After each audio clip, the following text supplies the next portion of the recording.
Lukas adalah murid pindahan asal Papua.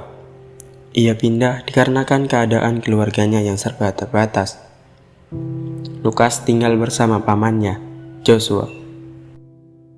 Lukas harus dapat beradaptasi dengan cepat karena ia akan memasuki sekolah yang memiliki perbedaan budaya dengan dirinya. Lukas memulai kisah di sekolah barunya. Lukas diantar pamannya untuk pergi ke sekolah. Lukas turun dari motor pamannya. Jaga diri masalah beberapa jam kemarin. Oke mama, saya baik-baik sih. Paman baik dulu. Engkau ngasih saja sampai sedang banyak kerjaan. Oke mama, saya paham.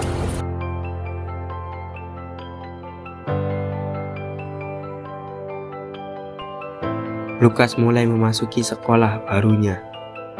Ia mulai membiasakan diri dengan lingkungan di sekitarnya.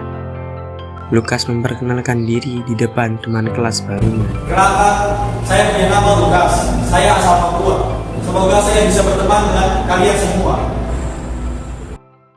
Setelah memperkenalkan dirinya, Lukas mulai berinteraksi dengan kawan barunya. Lukas bertemu dengan Iksan dan Galang. Hei Lukas, tunggu. Oh iya, Kamu masih Papua dong? ya saya asal Papua. Oh iya.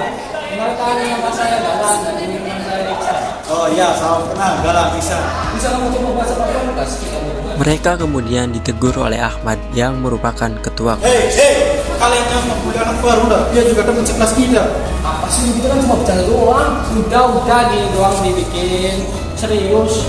Harus dibawa hati lah, ya kan Lukas? Ya Ahmad, santai saja. Kita cuma ngobrol biasa. Lukas mulai menjalin pertemanan dengan Iksan dan Galang.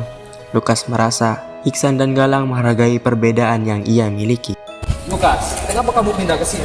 Apa tidak betah di Papua sana? Tentu saja saya betah di Papua sana. Hanya saja keadaannya tidak mendukung. Banyak keterbatasan. Tentu saja saya juga ingin mempunyai banyak teman dari berbagai kalangan. Teman yang seperti apa Lukas? Tentu saja yang baik hati dan tidak memandang berbagai perbedaan yang saya punya. Tentunya kami sesuaikan. Tentu saja Galang bisa.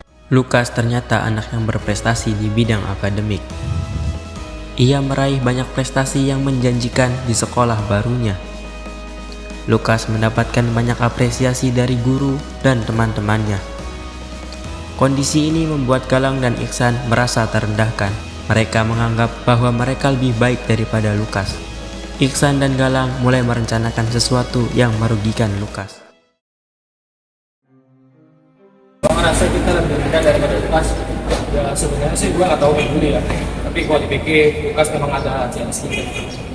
Gua ada itu nih. Gua antar bawa barang. Jadi taruh aja ke tasnya Lukas. Besok kan ada razia. Boleh. Galang dan Iksan membawa barang yang menyerupai seperti obat-obatan terlarang. Galang dan Iksan meletakkan barang tersebut ke tas Lukas. Razia mulai dilakukan dan Lukas mendapat masalah besar. Ahmad dan seorang pengurus OSIS berdiri di depan kelas dan membawa tas seorang siswa yang tak lain adalah tas Lukas. Oke teman-teman, tadi saya dan pengurus OSIS telah menggeledah dan menemukan satu barang yang terlarang di tas ini. Lukas bisa kamu ke ruang siswa. Oke Ahmad.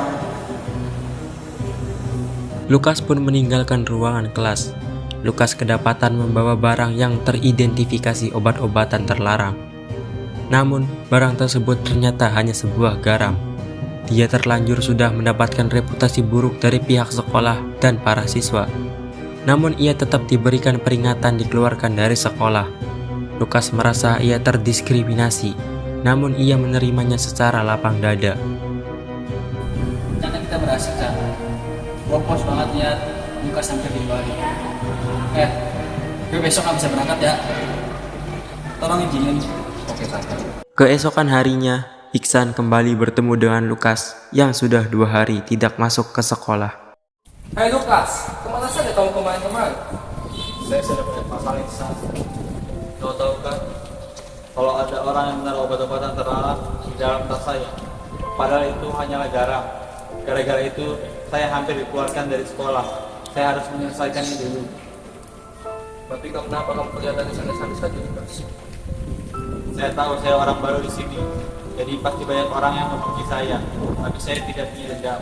Kenapa? Dan teman-teman semua punya perbedaan di masing-masing hal. Saya juga mengenal arti dari perbedaan itu. Perbedaan adalah hal yang indah. Perbedaan membuat kita saling mengenal. Apakah kamu tidak tahu, Lukas? Kalau kamu diamkan karena perbedaannya kamu punya. Saya paham akan hal itu, Ihsan. Tujuan saya di sini selain untuk belajar, saya juga ingin mencari teman yang saling memahami. Tuhan menciptakan perbedaan untuk saling mengenal, saling memahami, dan saling melengkapi. Iksan pun menyadari kesalahannya. Ia dihadapi dengan konflik batin. Keesokan harinya, Galang memulai rencana kedua untuk kembali menjatuhkan Lukas. Namun, konflik antara Galang dan Iksan pun terjadi. San, kelihatannya si Lukas masih santai-santai saja. Gimana kalau kita kerjaan lagi? Kalian biar dikeluarkan. Udahlah, agak ada manfaatnya kita ngajar si Lukas. Loh, kenapa? Ya, si Lukas nggak ada salah apa-apa kita. Kita harusnya ada yang membela itu untuk dihargai, itu dimusuhi. Alas, tahu lu tenang ambil ketuan, kemana aja lu dulu. Ya hari ini gue sadar. Oh, jadi lu ngambil gua lagi nih. Lu tahu kan konsekuensinya apa? Perkelahian pun tidak dapat dihindari antara Galang dan Iksan. Namun keadaan berbalik. Iksan membuat Galang terpojok. Perkelahian mereka rupanya disaksikan oleh murid yang sedang lewat, dan dia langsung melaporkannya ke anggota kesiswaan. Itu ada yang berkelahi di halaman belakang. Oh iya?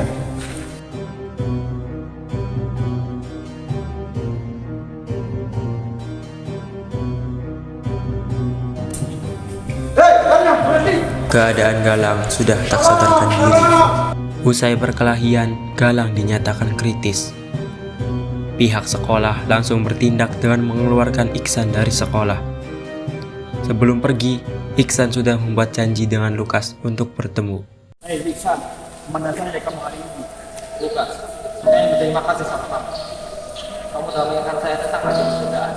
Gak usah saja. Saya juga ingin meminta maaf sama kamu. Saya telah mengingatkan kamu tentang bakal lain.